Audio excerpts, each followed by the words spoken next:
Assalamualaikum warahmatullahi wabarakatuh. Terima kasih atas waktunya. Di sini saya akan mempresentasikan tentang analisa metode konstruksi gedung secara bottom up dan top down. Untuk pembangunan gedung merupakan sebuah proses yang melibatkan berbagai strategi dan pendekatan untuk mencapai tujuan yang direncanakan. Dua pilihan metode yang sering dipertimbangkan dalam konstruksi gedung bertingkat adalah metode bottom up dan top down. Kedua pendekatan ini menawarkan cara yang berbeda dan dalam merancang dan melaksanakan konstruksi masing-masing kelebihan dan tantangan tersendiri.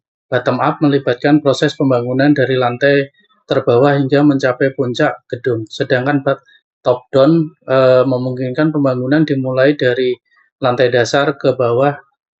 Pemilihan metode konstruksi yang tepat sangat berpengaruh dengan konstruksi lingkungan, skala proyek, dan tujuan spesifikasi pembangunan tersebut.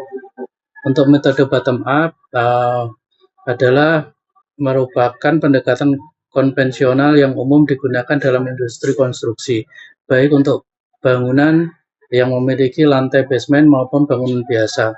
Dalam metode ini, pembangunan dimulai dari fondasi atau dasar bangunan, kemudian secara bertahap ditingkatkan hingga mencapai permukaan dan lantai teratas.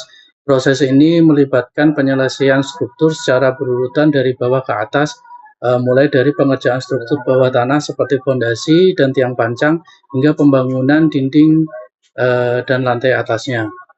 Untuk tahapan sendiri, tahapan bottom up, yang pertama adalah clearing area lahan konstruksi, kedua penggalian tanah secara terbuka atau open cut hingga kedalaman dasar rencana, ketiga pembuatan dinding penahan tanah menggunakan metode borpel atau sheet pile, keempat pembuatan fondasi lantai dasar, kelima konstruksi lantai atas hingga topping off dan finishing.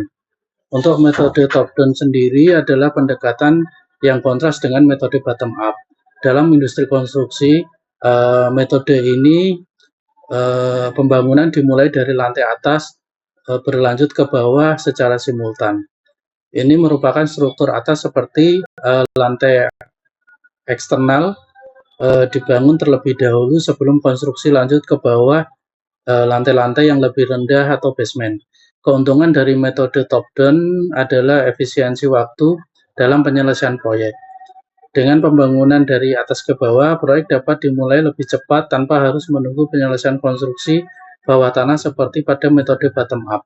Ini juga memungkinkan penggunaan lahan yang lebih efisien karena area lantai atas yang sudah selesai dapat segera dimanfaatkan untuk pembangunan pekerjaan yang lebih lanjut.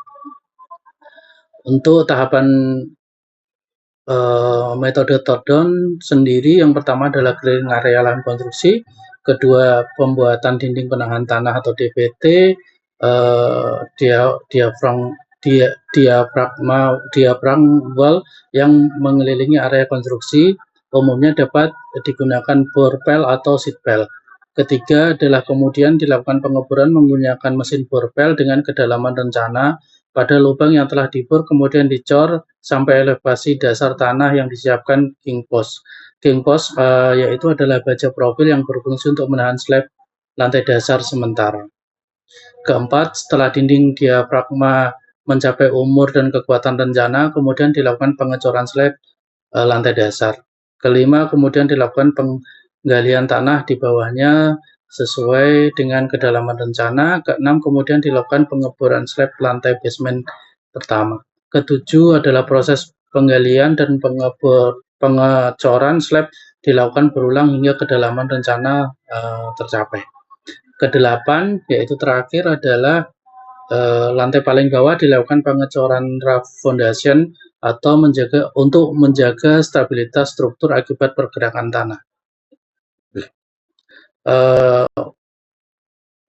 Dari faktor waktu, untuk metode top down lebih cepat karena konstruksi dan bawah dilakukan secara simultan. Untuk bottom up lebih lama karena konstruksi dilakukan secara berurutan dari bawah ke atas. Dari segi peralatan, metode top down membutuhkan lebih banyak peralatan karena lebih banyak pekerjaan yang dilakukan dalam waktu yang sama. Untuk bottom up sendiri membutuhkan lebih sedikit peralatan.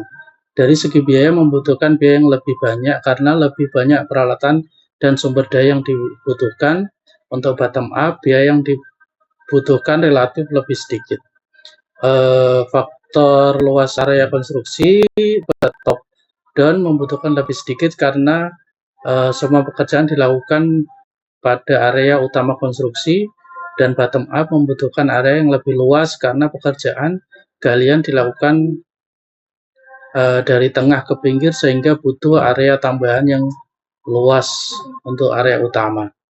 Kesimpulan, pemilihan metode konstruksi pada gedung bertingkat perlu mempertimbangkan berbagai faktor yang dapat mempengaruhi berjalannya proses konstruksi. Dua metode yang umum digunakan yaitu metode bottom up dan top down. Faktor yang utama yang dapat mempengaruhi pemilihan metode di antaranya keduanya yaitu waktu, biaya, dan kondisi lingkungan. Metode bottom up memiliki keunggulan dari aspek waktu